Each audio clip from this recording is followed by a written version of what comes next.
Hi, you're watching us on NewsX YouTube. My name is Gauri. With me is my colleague Rishabh. Rishabh, what's happening in Turkey? What is Erdogan doing and what are his plans for India? Of particular deep interest to those of us in India is that if Erdogan is planning something for Turkey, that's a problem. Okay, when he allies himself with Malaysia and Imran Khan to put together a Turkish-led Islamic alliance to counter the Saudi Arabians, second problem. But they are going far beyond that. Erdogan, as the head of Turkey, is actively looking to rope in the support of India's Muslim community. They want an effort to revive a caliphate and the endorsement of a 200 million Muslim population which lives here in India to back that caliphate which Erdogan wants to revive. Very recently, Gauri, in a joint session of the Turkish parliament, what was Erdogan talking about? He was talking about the Caliphate movement, okay, which was supported by the Congress, Mahatma Gandhi. This was pre-independence days to preserve the Turkish Caliphate. This became part of the independence struggle of India. He talks about that when it came to the Indians, during the First World War, Indian Muslims were raising funds. Under the British Empire, Indian Muslims were raising funds to fight the British at Gallipoli. So, in a session of parliament currently, he is talking about, look, Indian Muslims backed Turkey all the way up when Gallipoli and the Dardanelles were, of course, Churchill's big muck-ups in which Indian troops fought, incidentally, okay, and died there. The Anzac forces and Indian troops died on the beaches of Gallipoli. Gallipoli and the Dardanelles, Dardanelles basically Greece. And this was Churchill's big bungle during the First World War. So he says, look, Indian Muslims raised money to fight the British at Gallipoli. Indians supported, including Mahatma Gandhi, supported the Caliphate movement, okay, Khilafat movement, in which preserving of the Caliphate in Istanbul, in Constantinople, was seen as the primary aim. Then he has been consistently talking about Kashmir as a Muslim issue. Right. He is trying to make Kashmir a Muslim issue, going as far as saying, Gauri, that what India is doing in Kashmir is far worse than what China is doing with the Uyghurs in Xinjiang. So this is taking it up a notch. Now we do know that in 2018, he declared Turkey, the Republic of Turkey, which was founded by Kemal Ataturk in 1923, as a continuation of the Ottoman Empire. So Erdogan says, we are very much still the Ottoman Empire. We are the successors of the Ottoman Empire. He is trying to work closely and break the ice with Iran that the Arab world has traditionally had because of the Sunni-Shia divide. Iran, of course, being Shia majority. He has very close associations with Qatar. Incidentally, that runs its royal family runs the Al Jazeera news channel. The Qataris and the Turks together, led by Erdogan, run the faction that is anti-Saudi Arabia and anti-the UAE in the Islamic world.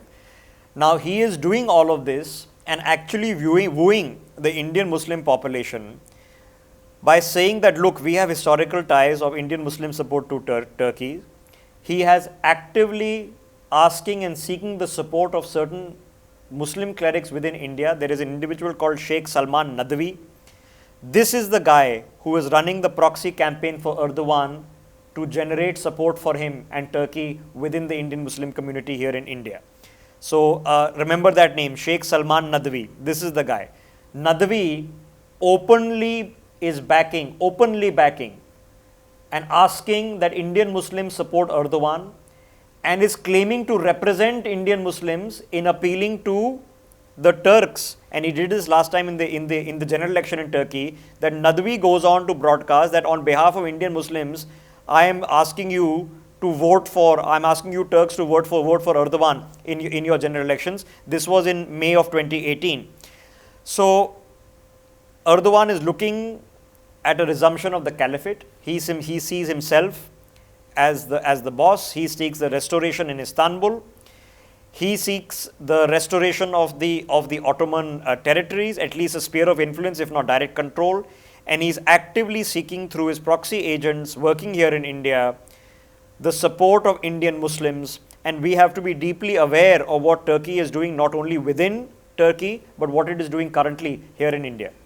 There's this think tank, Rishabh, called the South Asian Strategic Research Center, or Correct. GASM in Turkish. Tell us more about that. So this think tank is led by a Turkish Islamist who actually studied in Pakistan. His name is Ali Sahani. Okay. Now Ali Sahani has been Deputy Minister for European Affairs in Erdogan's cabinet. Now in this think tank, guess who is a regular speaker? Yunus Nadwi, the Sheikh, the son of Sheikh Nadwi. So Sheikh Nadwi running the proxy campaign to drum up support for Erdogan in Turkey within Indian Muslims. Yunus regularly visits the seminars that are organized by a man who is Turkish, has lived in and studied in Pakistan, sits in the cabinet of Erdogan. So these are the agents that are currently operating here.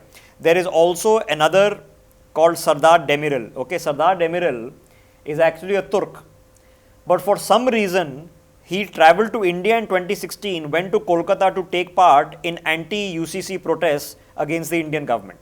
Okay, so a Turkish cleric comes in from Turkey, lands up in Kolkata to take part in anti-Indian government protests. What does that signify, or what Erdogan is up to? Okay, at the same time, Turkey has been actively supporting Zakir Naik. Most of viewers watching this will know who Zakir Naik is, currently in exile in Malaysia, facing very serious charges of trying to encourage radicalization in this country. Zakir Naik actually delivered a speech at another forum, which is an Islamic group called TUGWA. This is run by Erdogan's son Bilal. So Erdogan's son Bilal runs another Islamic forum. Who does he invite to preach at that forum and make speeches? Zakir Naik. So you tie up with Zakir Naik, you get your Turkish Islamists to come and start campaigning and lobbying here in India and trying to drum up support, doing some brainwashing. You set up proxy agents in India to try to drum up support and do brainwashing. So imagine the state of the effort the Turks are now making to split up, divide the Muslim population here in India. And guess who is some of Erdogan's biggest fans? Think separatist, think Mirwais Umar Farooq. When Erdogan won the presidential election, which was of course, you can debate how much of an election it really was, who was one of the first people to give him a call and congratulate him? Mirwais Umar Farooq. Now what is Mirwais Umar Farooq's local stand, and why would Erdogan as a head of state even take that call? The only reason he would take that call is because here the separatist who's allied himself with Pakistan, Imran Khan these days is talking about watching that online series on Ertugrul. Okay, Ertugrul was one of the caliphs of the Ottoman Empire. And Imran Khan is now telling the people of Pakistan that, we are not Indian in origin, we are actually Turkish in origin. All of you guys should watch this series. It shows that, all of us are Turkic. So it's a clear coming together. This in May of just December of last year, 2019, this new Islamist summit that was set up at the behest of Mahathir Mohamad and Imran Khan. Imran couldn't go in the end because of Saudi pressure. But again, that was a brainchild of Erdogan, Imran Khan and Mahathir Mohamad.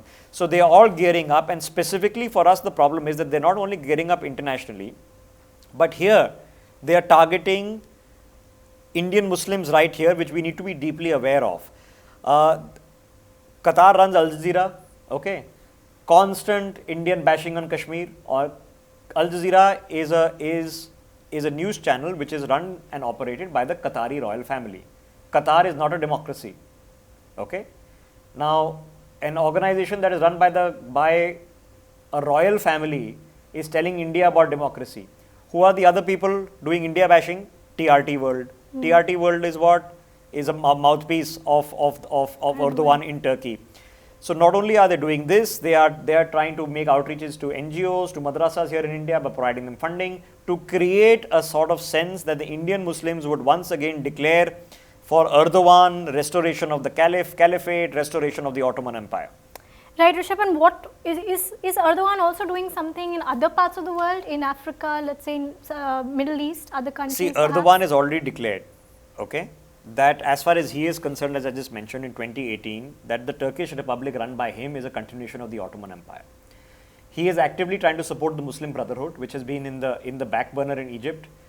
after several tumultuous coups that have taken place in Egypt, the Muslim Brotherhood has been in the back burner.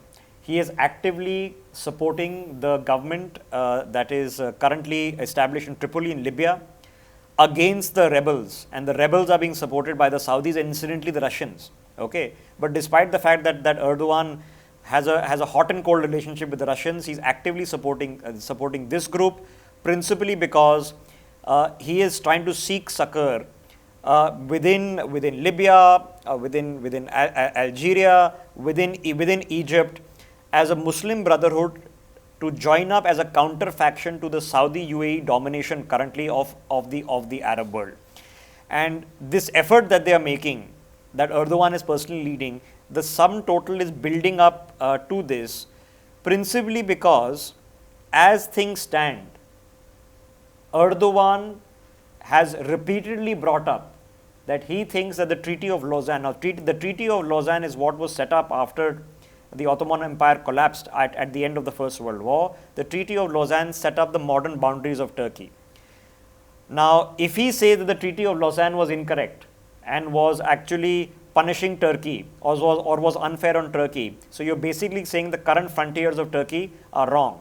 Add to that, what is he currently doing in Syria by bombing the Kurds? Okay, so actively looking for influence in Egypt, because if you look at the Ottoman Empire at its greatest extent in the 17th century under Suleiman, he was called himself the Suleiman the Magnificent.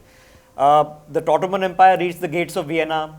It went all the way to Algiers. It covered most of the seaboard of Libya, covered most of Egypt, covered most of the Black Sea, occupied Mecca and Medina currently in Saudi Arabia.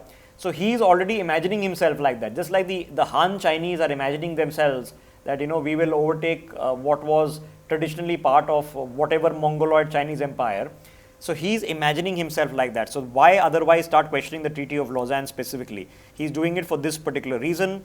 We know what he's doing with the Kurds because Turkey will actively then start claiming parts of the Aegean Sea, Gallipoli and the Dardanelles I mentioned Greece. So the Grecian islands start actively claiming the parts of the Mediterranean, if not control, then sphere of influence, domination of, have puppet regime of, start actively claiming areas in the Black Sea. The Russians are not going to be unhappy about that, but nonetheless they will try. And for this, he is trying to now cozy up even with the Iranians. Why? Because the Iranians are fighting a war with the Saudis, so he can look beyond the Sunni-Shia divide. So very, very aggressive move is being made by Erdogan on several fronts, Gauri. Right. Tell us a bit about the history of the Ottoman Empire, of the Caliphate.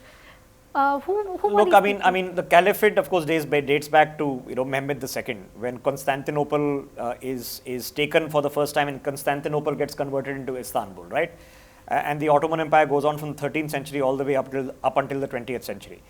The collapse happens, as many people watching this would know. Collapse happens. You had the three pashas, okay, who overthrew the last Ottoman Sultan Abdul Hamid.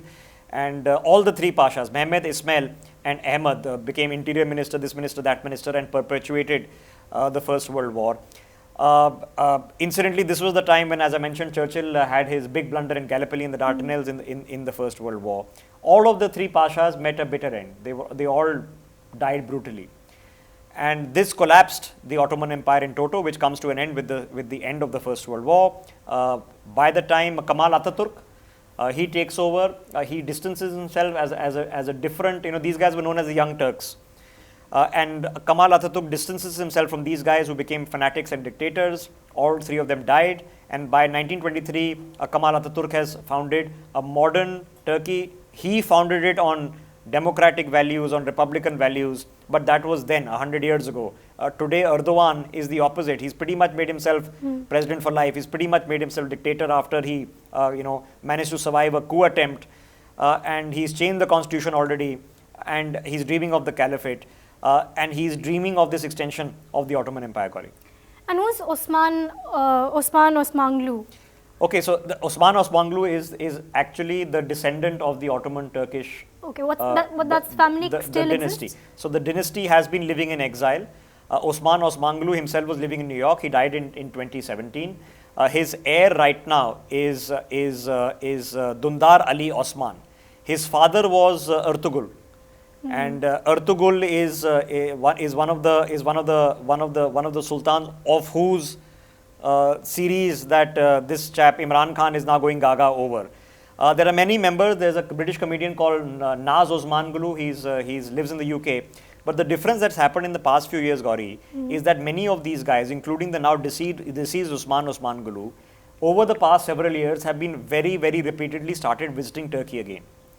So this recreation of the Turkish family seems to be happening.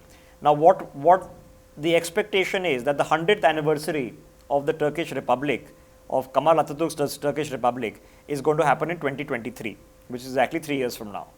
There is a fair chance that an Erdogan tries to formally not re-establish the dynasty of the Ottoman Turks, but give them some sort of unofficial bearing or some unofficial honorific, and bring them all back and settle them, bring them back from exile and settle them in Turkey to become puppets for him, to claim that, look, I have come back and re-established this thing. Turkey may not, the Turkish people might not be fully interested in a monarchy, but who knows, constitutional monarchy could well happen, Gauri. Right. But having discussed all of this, Rishabh, what is it that India can do? How can we tackle this? The most important thing is that we have to understand that Turkey is actively looking to target support within the Indian Muslim community. Okay? What's going for Erdogan is that, unlike the Wahhabi fundamentalists, the Turkish form of Islam has been considered by many as be slightly more moderate. So for an Indian Muslim population, which is not a radical population, which is a moderate, very Sufi ideology population, that is more preferable to a very Wahhabi mentality that the Saudis have become infamous for. MBS is trying to fight them, but the Saudis are the home of Wahhabism. They are the home of the Saudi bin Laden group, right? Pretty much. So he is now working actively with Pakistan and Malaysia, we already know. So India should not be sitting back. We should in fact be claiming leadership of the Islamic world. After Indonesia, we are the second largest Muslim population on the face of the planet. So you get together with the Saudis, okay, at least with the MBS faction in Saudi Arabia, you get together with UAE, you get together with Indonesia, and with your 200 million population, you are the leaders in the Islamic world, and should be. The Indian Muslims, of 200 million of them, should have the right of leadership, because they represent a large chunk of the roughly just under 2 billion Muslims that live on the face of the planet. 10% and more live right here in India. First, we need to do that. Second, we need to now start ratcheting up the pressure on Turkey. We need to be asking our friends and allies that either you get Turkey permanently out of NATO, permanently out of the EU, or replace the NATO and EU.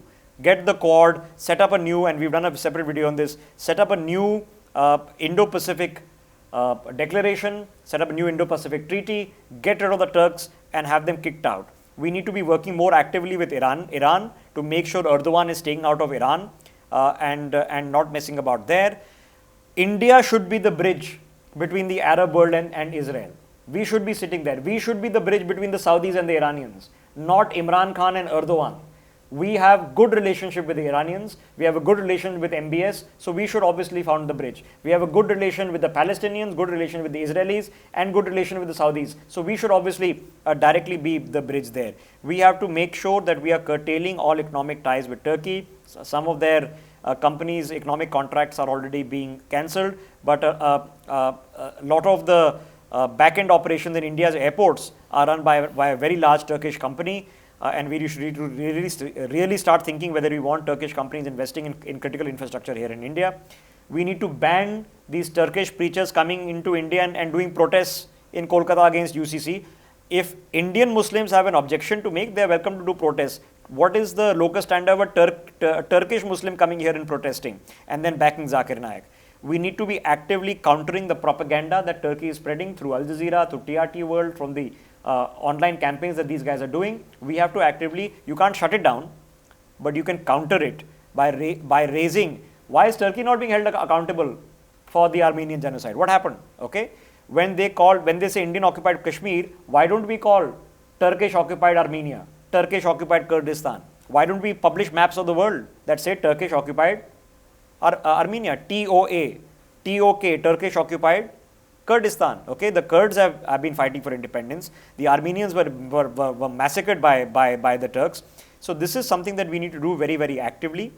we need to start discouraging us Indians by telling them what's going on, because we are now seeing Istanbul as a tourist destination, a wedding destination. We have to be very, very deeply concerned that Istanbul is the next Pakistan, is the next Afghanistan, that they're actively trying to make this into a caliphate. Lest we should be spending our dollars in Turkey. Let's spend our dollars somewhere else.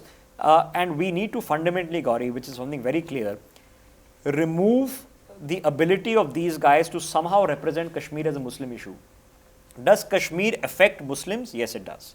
There are Muslims who are living there, but they are Indian Muslims. Okay. Is it a Muslim issue? No. No part of Kashmir was from where the Prophet ascended into heaven, which is what the issue in Jerusalem is. Okay. There is no Al-Aqsa mosque in Kashmir. That there is some root fundamentally. There's no Mecca, there's no Medina. Till 1948, Kashmir was no Muslim issue. But over in Jerusalem, we've been fighting the crusades and the jihads from the times of Saladin and Richard of Britain. So this is a very important thing, that this mindset that the Pakistanis and the Turks have managed to create, that Kashmir is a Muslim issue, we need to work with the Saudis, get the Saudis maybe to put up a consulate in Srinagar. That will silence this claim once and for all. So it is very important for us Indians to not look at Erdogan as an innocent, or somebody as a foreign player, be whatever he's doing in his own country. I mean, why do we care? We have to actively know that he's working as actively with the separatists in Kashmir, who were the separatists in Kashmir, as Pakistan is. He's been working through his own son, has been working with Zakir Naik. His own key appointees and proteges are actively sending in Turkish agents to repeatedly curry favor. He has proxy agents operating here in India who are trying to generate support for Erdogan as a new leader of what he dreams of is a new caliphate. Well, thanks Rishabh for that extremely detailed analysis, and thanks for watching this video. For more such videos, subscribe to NewsX YouTube. For more such videos, subscribe to the NewsX YouTube channel, hit the bell icon.